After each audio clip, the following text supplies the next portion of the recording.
Hola, buenos días o buenas noches, según corresponda. Yo soy Horacio Pérez y os doy la bienvenida al podcast Investigando la Investigación, el podcast donde hablaremos sobre temáticas muy relevantes dentro del mundo de la investigación, como en qué temas actuales y de impacto se está investigando en todo el mundo, cómo llevan a cabo su investigación los investigadores y cómo es su vida y día a día, qué les motiva a investigar y qué problemas encuentran y resuelven para poder seguir adelante. Y además nos centraremos no solo en la investigación académica, sino también en la transferencia tecnológica y en cómo se realiza la investigación en las empresas.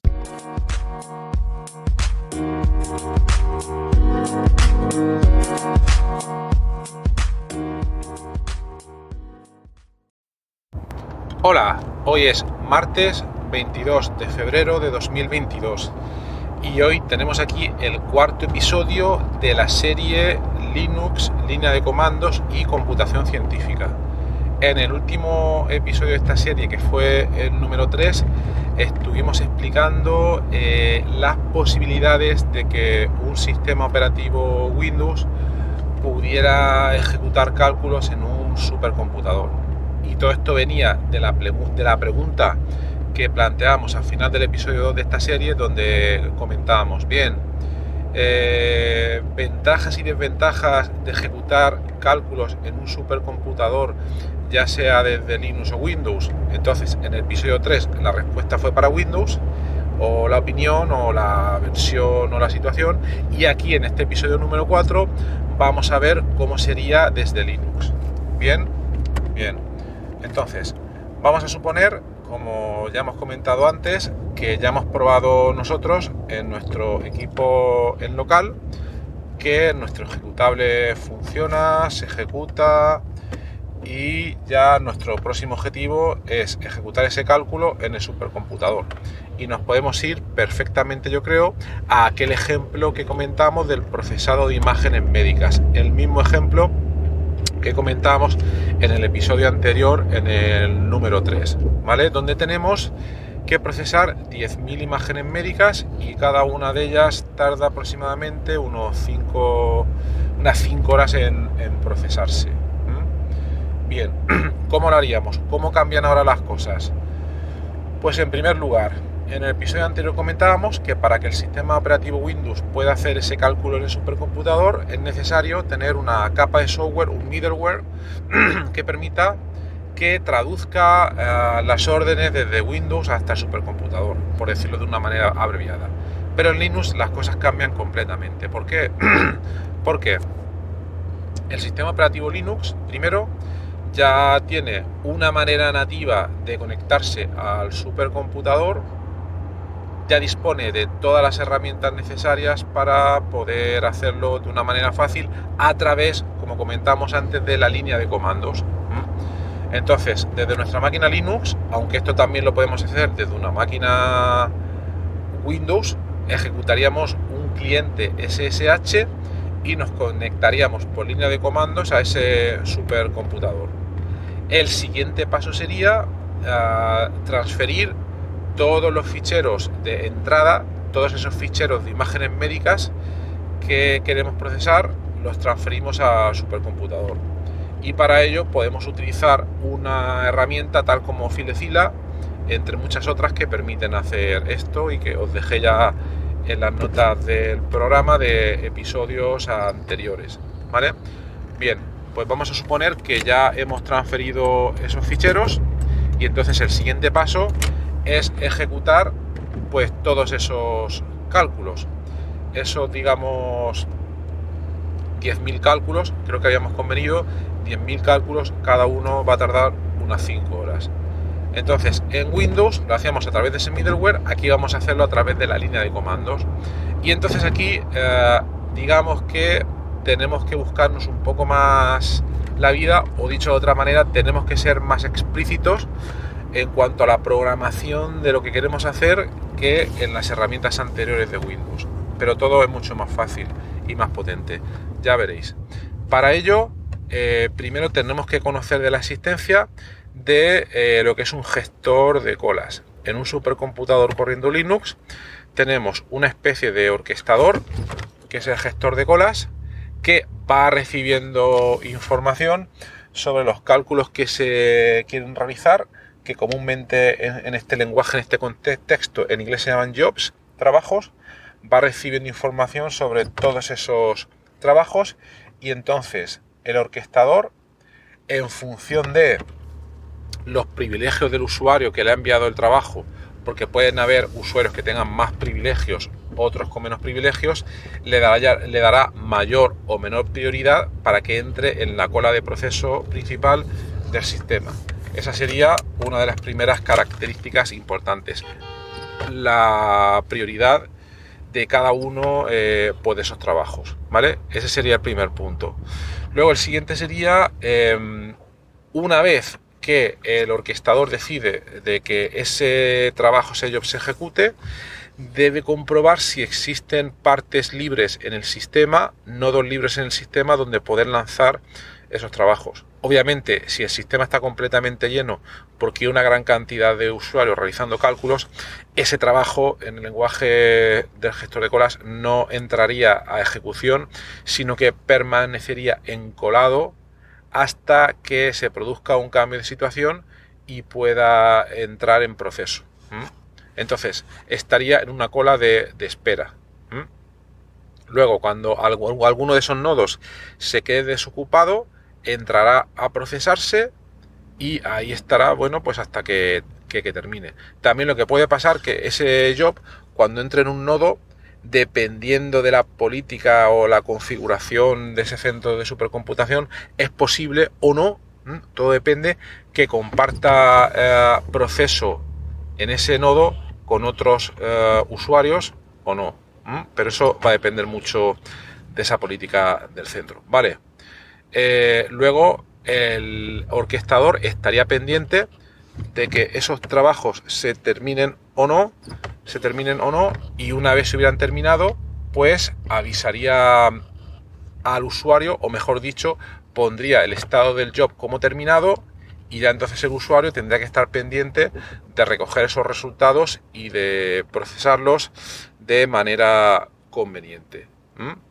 Bien, aquí he comentado que existe un orquestador, que existen un montón de cálculos que hay que realizar, que ese orquestador está pendiente de los privilegios, de que el supercomputador esté libre en alguna de sus partes para lanzar esos cálculos, pero nos ha faltado una cosa muy importante. Nos ha faltado explicar cómo el usuario, nosotros, además de haber transferido esos ficheros, los enviamos al orquestador.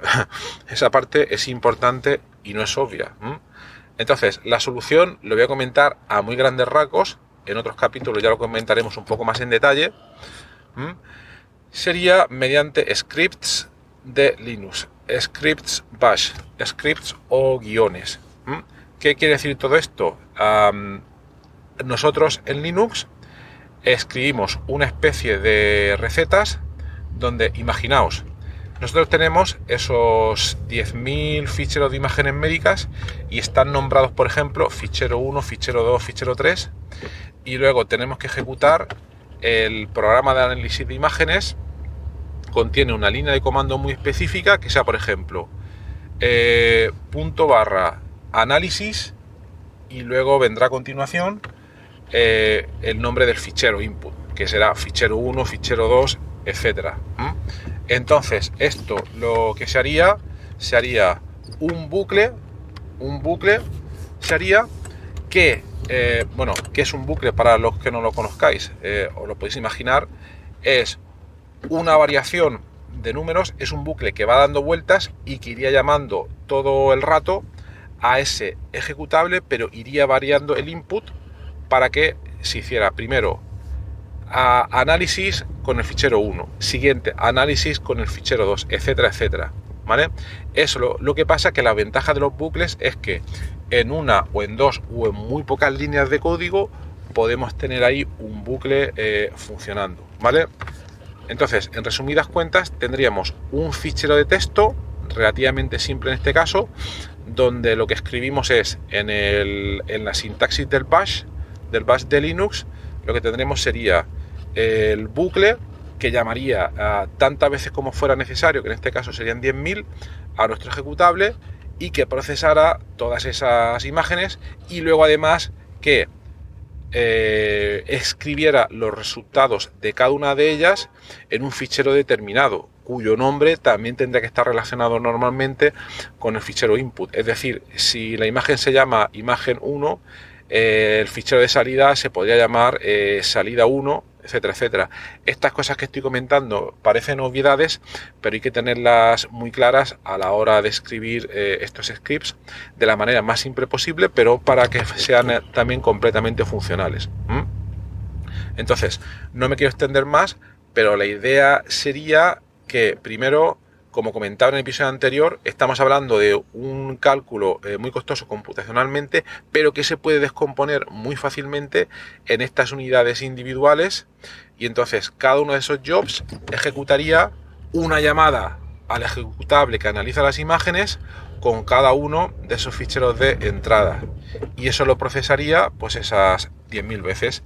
Entonces nosotros de una tacada enviaríamos esos 10.000 jobs al orquestador, y el orquestador ya iría diciendo, bueno, pues ahora a ti, usuario, Horacio, te voy a permitir que entren 5 cálculos tuyos al supercomputador, a las unidades de proceso, a los nodos. Para el siguiente usuario voy a permitir 5, 50 o 100, dependiendo de los privilegios que tenga, etcétera, etcétera. Y tú, usuario, Horacio, tendrás que estar pendiente de que esos cálculos terminen mediante diferentes mecanismos. Entonces, un usuario en línea de comandos, no me voy a meter en la parte técnica en detalle, pero hay diversos comandos que te permiten hacer un seguimiento de el estado de la cola, en qué momento o en qué estado, mejor dicho, se encuentra tu ejecutable, tu cálculo para cada uno de esos 10.000 ficheros, si se está ejecutando o no, si está encolado o no, si ha terminado el proceso, etcétera, etcétera. Y claro, también lo puedes automatizar, también puedes hacer un script que esté pendiente de todo esto y que, por ejemplo, cuando hayan terminado de ejecutarse esos 10.000 procesos, que te envíe un correo electrónico y que te avise para que tú no tengas que estar pendiente de ello. Pero lo más importante de todo esto, no me he metido en la parte técnica porque esto es un podcast y todos estos detalles es más fácil verlos en pantalla, ¿no? Yo solo quería introducir las ideas, y la idea principal aquí es que aquí no hay que utilizar ningún middleware, no hay que utilizar ninguna capa de software intermedia, y nosotros, programando unos scripts que son relativamente fáciles de implementar, podemos tener una potencia bastante elevada a la hora de realizar todos estos cálculos tan complejos, todo porque el supercomputador está corriendo Linux, y además que eso permite una gran compatibilidad entre los scripts que estemos desarrollando. Pero es que luego además ese supercomputador que está corriendo ese gestor de colas es una abstracción importante que nos va a permitir que todos esos jobs, esos cálculos se ejecuten de una manera transparente a nosotros. Obviamente esto se puede complicar muchísimo más. Nosotros podríamos tener un control mayor sobre el gestor de colas si los administradores no lo permitieran, pero no me quiero meter más en detalle, y quiero que sobre todo se vea la idea principal de que mediante Linux y línea de comandos es una de las maneras ideales, a pesar de que tiene un coste intelectual un poco mayor, para poder controlar toda esta gran cantidad de cálculos en cómputo científico que queremos realizar. Bueno, pues hasta aquí el episodio de hoy. Espero que os haya sido interesante, y nada, a ver si os interesa, y seguimos en otro episodio más tarde de esta serie. Que tengáis un buen día. Hasta luego. Este podcast está patrocinado por Auphonic.com. Es un servicio cloud que te permite de manera muy fácil limpiar, nivelar y aumentar el volumen de tu sonido, ese sonido que probablemente has grabado con el móvil en la calle o en directo, en una entrevista, y que luego quieres dejar de la mejor manera posible y con el menor esfuerzo. Cuando te registras en su web, obtienes 2 horas gratis de proceso. Pero para los oyentes del podcast, y utilizando el cupón que viene a continuación, vas a poder obtener 25 horas. Para ello debes dirigirte a la siguiente dirección: auphonic.com/OFFER/Horacio con H y con C.